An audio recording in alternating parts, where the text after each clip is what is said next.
Good morning. It's 9:35 a.m. on March 24th, 2021. I have an anniversary today for a report to Interpol at 2 years and 6 months.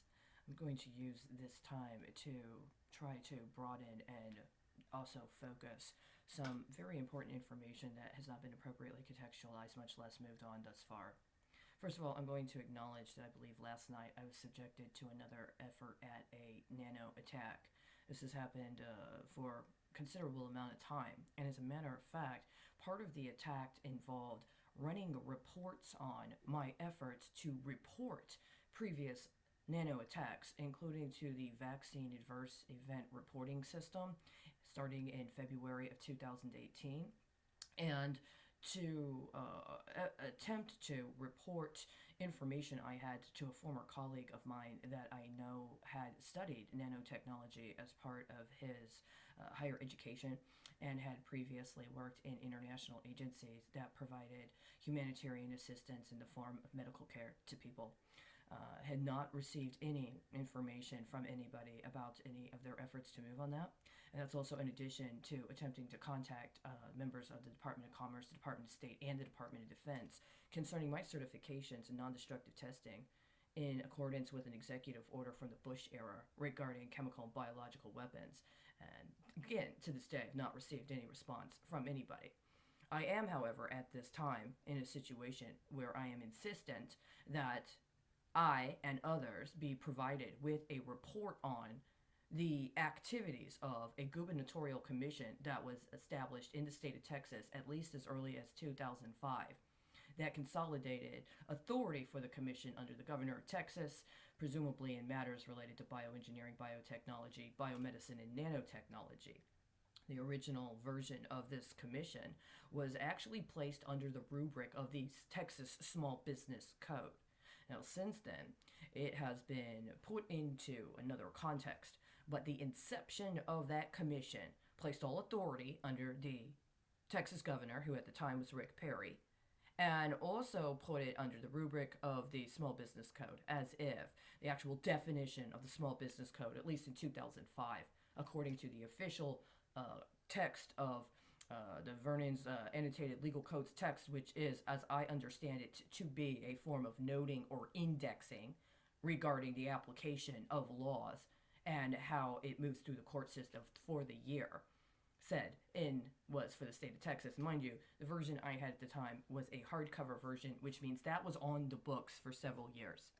Now, perhaps like me, you weren't specifically looking for a gubernatorial commission that was moonlighting under the rubric of the Small Business Code and was allowed to be the definition of the law for a substantial amount of time. Perhaps you were.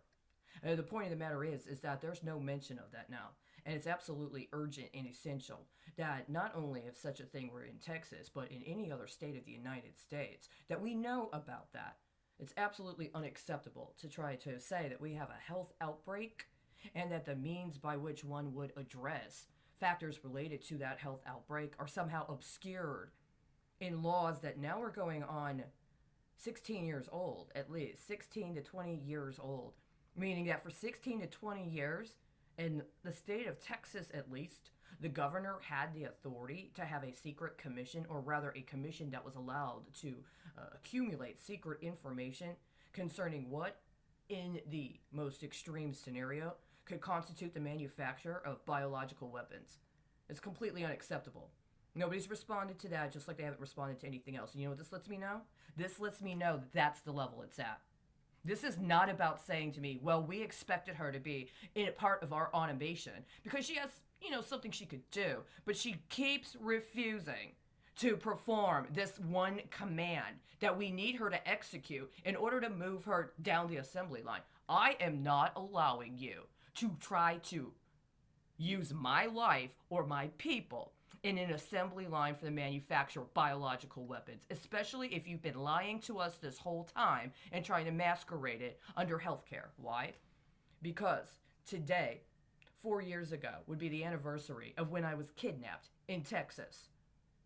And 10 days later is April 3rd.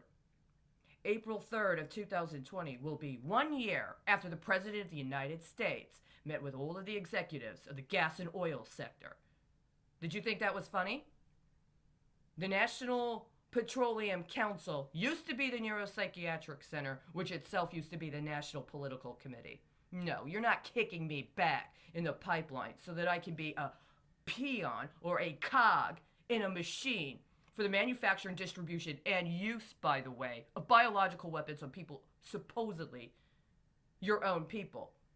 Now, we all need to address the fact that we've got a variety of minors here in the city of Dallas following after when Governor or so-called Governor Abbott was here in Dallas on site during a time frame when a terrorist attack was launched on San Francisco.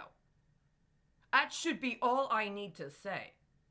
That man needs to be removed from office. And I'm sorry that the people in the National Petroleum Council think they're that powerful. I also am sorry that your authority is trumped by somebody else's authority.